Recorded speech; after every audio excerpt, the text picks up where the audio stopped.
pasado, Demensis, ayer y hoy. Buen día.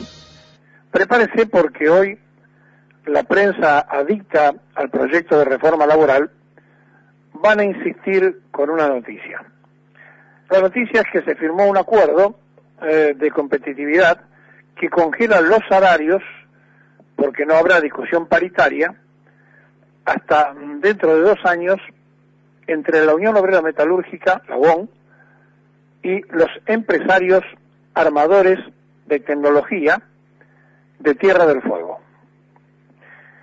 Esta noticia se va a presentar como que los gremios lentamente van haciendo acuerdos provisorios e individuales.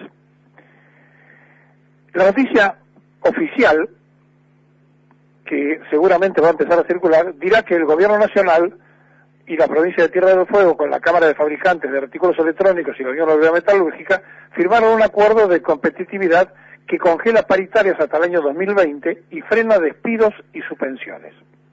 O sea, todo queda como está después de la próxima discusión de la paritaria, y después se congela durante 2 años, no habrá paritaria.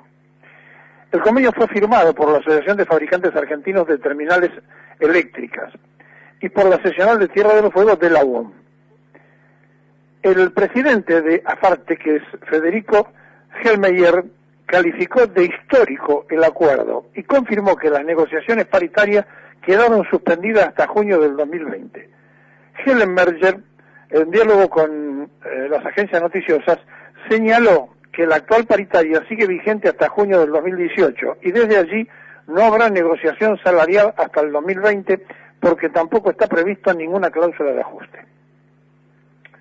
Bien, resulta que tenemos que meternos en el régimen de promoción industrial que tiene la provincia de Tierra del Fuego. Recuerden ustedes que fue el último territorio nacional en época de Menem en convertirse en provincia. Y entonces se buscaron, para que se radicaran las empresas en Tierra del Fuego, toda clase de beneficios, levantándole todo el tributo a lo que se llama fabricación nacional, pero que en realidad es armado nacional, porque los productos son chinos y se arman en Tierra del Fuego, libre de impuestos de importaciones, libre de ingresos brutos, en fin, libre de una serie de tributos que le permiten a los empresarios pagarle un sueldo a los trabajadores de la UOM, actualmente de bolsillo, de 70.000 pesos. ¿No? Empecemos por allí. Los trabajadores que trabajan en esta actividad ganan 70.000 pesos mensuales, si bien es cierto que en el sur la vida cuesta mucho más que en el resto del país. Hay unos 9.000 trabajadores que están vinculados al armado tecnológico, es decir, a trabajar dentro de esta actividad, y casi no hay quienes quieran trabajar en otra actividad, porque acá, en esta, ganan 70.000 pesos. Eso es lo que se congeló, un sueldo de 70.000 pesos. ¿Está claro? A partir de ahora, tenemos que empezar a analizar quiénes se han beneficiado históricamente como empresarios con esas exenciones impositivas que tiene Tierra del Fuego.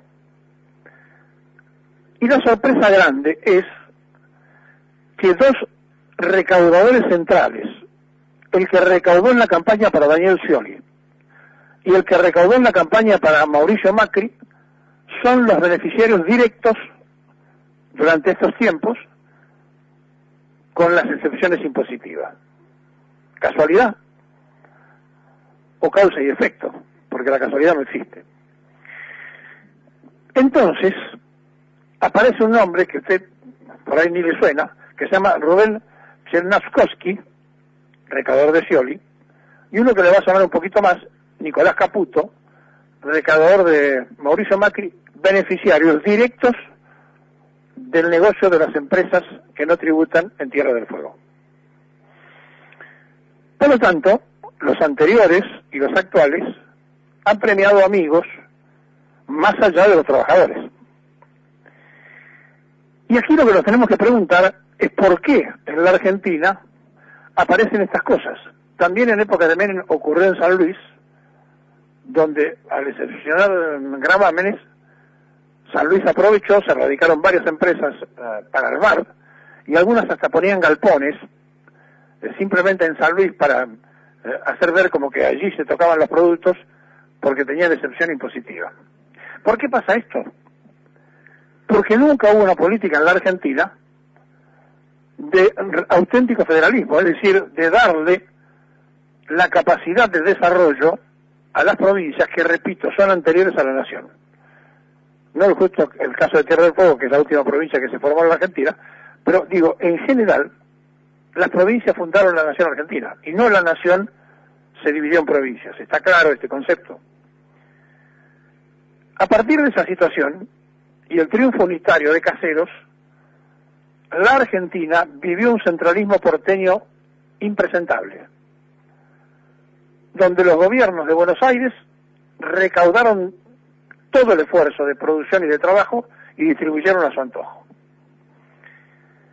Y las provincias no tuvieron desarrollo porque tampoco tenían recaudación propia que le permitiera incentivar actividades.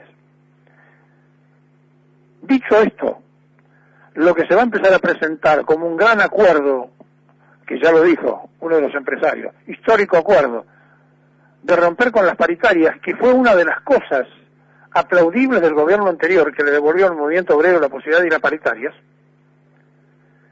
y justamente el gremio de Caló, que fue el primero en levantar la mano a favor de Cristina, en este momento y en este tiempo, hacen esa curva en el aire, porque ellos saben que con 70.000 pesos que gana el trabajador, y con la discusión que tuvo la gobernadora de Tierra del Fuego con el presidente para que no le hundan la industria, que repito, no es industria, sino son armadores de productos chinos, por lo general, sabía la voz que otra vez lo están corriendo con la misma historia de siempre, la misma del 90. Hay que preservar las fuentes de trabajo, entonces no discutas nada.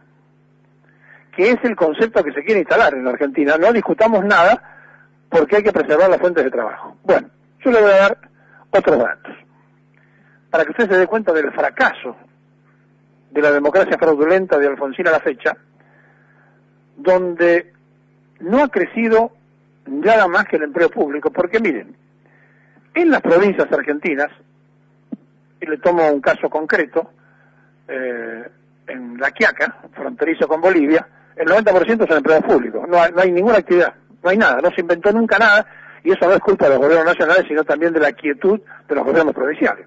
Pero al margen de esto, para que usted tenga una cifra, y se dé cuenta de dónde estamos parados, en la crisis que nos metió la Alianza y Fernando de la Ruina, allá, por el año 2001, había en el país, entre empleados nacionales, provinciales y municipales, 2.300.000 personas.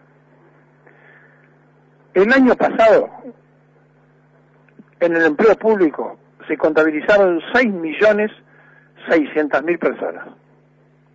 Es decir, los gobiernos políticos aumentaron casi un porcentaje del 56% los nombramientos en los lugares públicos. A tal punto, esto es así que los gobernadores discuten con el presidente, bueno, déjenlo la cuota de nombramientos, porque no hay en muchas provincias otra cuestión concreta que no sea el empleo público.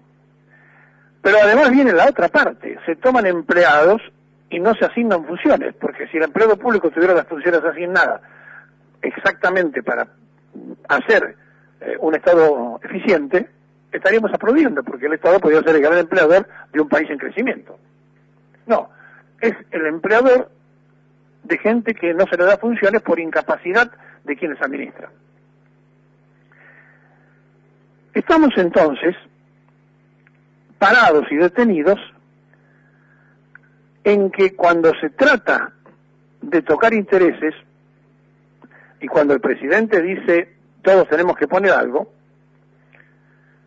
tenemos que parar de decir esa frase, porque una cosa es lo que se dice y otra cosa es lo que se hace. tengo en mis manos la copia de la decisión administrativa, Administración Nacional de la Seguridad Social, decisión administrativa 989 del 2017, apruébase y adjudícase la licitación pública 10-20-17. Visto el expediente, y mencionan todos los datos del expediente, se sanciona la aprobación, ¿saben de qué? De un contrato millonario, concretamente, para que podamos tener en el ANSES un asesoramiento que va a costar 350 millones en un call center. ¿Me escuchó? Mientras a los jubilados les van a recortar pensiones y jubilaciones, se van a gastar 350 millones en un call center, es decir, estos que responden telefónicamente. O sea que lo puede hacer tranquilamente el empleado de ANSES. No, lo va a hacer una empresa privada. Entonces, como de eso tenemos todos los días, simplemente con ir al boletín oficial vemos que se nombra el secretario del secretario del secretario de la secretaría, con nombres rimbombantes que nunca se ha visto en la historia de la administración pública. La burocracia que ha establecido la geocracia en el gobierno nacional no tiene parangones, porque los otros gobiernos nombraban gente de abajo, trabajadores.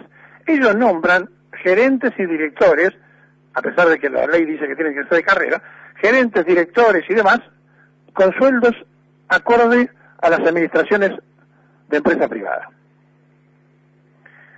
Entonces, cuando presentan las noticias,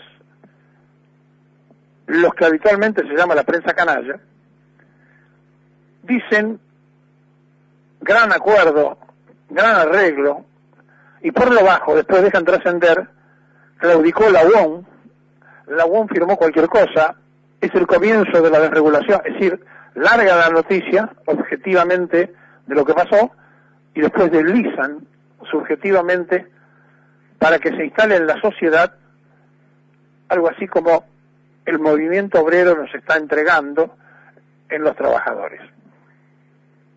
Y resulta que fue el movimiento obrero el que consiguió, hasta este momento, todas las conquistas y rechazó todos los intentos de usurpación de las conquistas. Fue el movimiento obrero que echó a López Rega, cuando lo tuvo que echar. Fue el movimiento obrero que le hizo pares a la dictadura con Ubaldini. Fue el movimiento obrero el que estableció en la década del 90 con el movimiento de trabajadores argentinos las movilizaciones y protestas en todo el país. Fue el movimiento obrero el que se plantó ante los avances de cada uno de los gobiernos y es el movimiento obrero que en este tiempo le está diciendo la reforma como está no va a pasar. ¿Y qué dicen los dirigentes sindicales? Vamos a acudir al Congreso, como diciendo, si los diputados y senadores, sobre todo los que responden al justicialismo, no frenan esta reforma, habrá medidas de fuerza. Pero en el mientras tanto, de abajo hacia arriba, ya hay quienes no aguantan más y se están organizando. Pasó en La Plata, Berisso y Ensenada, pasó en las regionales de Córdoba, pasó en muchos lugares donde de abajo hacia arriba se están ordenando, y tal cual le decíamos ayer que algo iba a pasar con los movimientos sociales. Bueno, mañana va a haber toda una movida de los movimientos sociales. Entonces, no es cuestión de hacer los deberes del Fondo Monetario Internacional, no es cuestión de tirar cualquier cosa, mandar a diputados 72 artículos de la reforma impositiva, muchos de los cuales después lo tienen que cambiar porque empiezan los aprietes internacionales. No es con una carta del presidente de Coca-Cola para América Latina, donde dice que van a seguir con las inversiones, que se defienden los proyectos, ni es haciéndole ver a la gente que no habrá paritaria por 2 años en Tierra del Fuego, sin explicar que el trabajador gana 70.000 pesos y sin explicar que los empresarios que se benefician son los recaudadores de la campaña de Scioli y de Mauricio Macri. Es decir, estamos en el pantano. Para salir del pantano hay que buscar algo firme, ¿no? Agarrarse de algo para que traccione y lo saque a uno. Porque si uno se desespera, se hunde más. Y la sensación que hay es que pretenden hacer cosas como un fondo, por ejemplo, para las indemnizaciones de la gente que se eche y que lo paguen los trabajadores.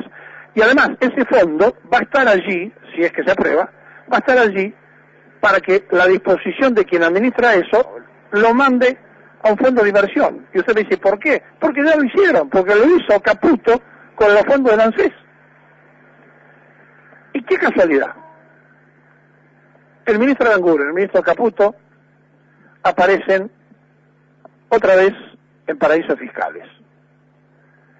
Y qué casualidad que también aparece un ex funcionario de Cambiemos, que fue hasta hace poquito el ministro de Infraestructura de la provincia de Buenos Aires, que fue funcionario de Mauricio Macri en la ciudad de Buenos Aires, que se llama Edgardo Sensón, y que aparece con cuentas en las Islas Bermúdez como representante de Global Multi Straining Foundation Limitada, que además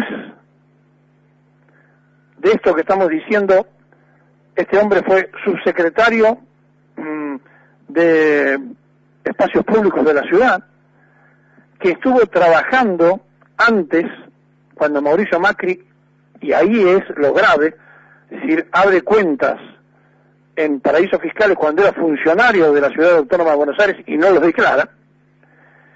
Fue subsecretario de Control de Gestión de la Dirección de Compras y Contrataciones. Mire qué puesto clave tenía este muchacho mientras manejaba una cuenta en paraíso fiscal. Todos tienen que poner algo. Claro, muchos de estos que estamos hablando lo trajeron con el blanqueo. Por eso se apuró el presidente con un decreto a modificar una decisión parlamentaria para que los parientes también puedan blanquear. Y la verdad es que o la contamos completa las cosas, o si no, a la sociedad se la está engañando, porque terminado el relato K, empezó el relato M. Con una diferencia, ahora se festeja con muchos globos.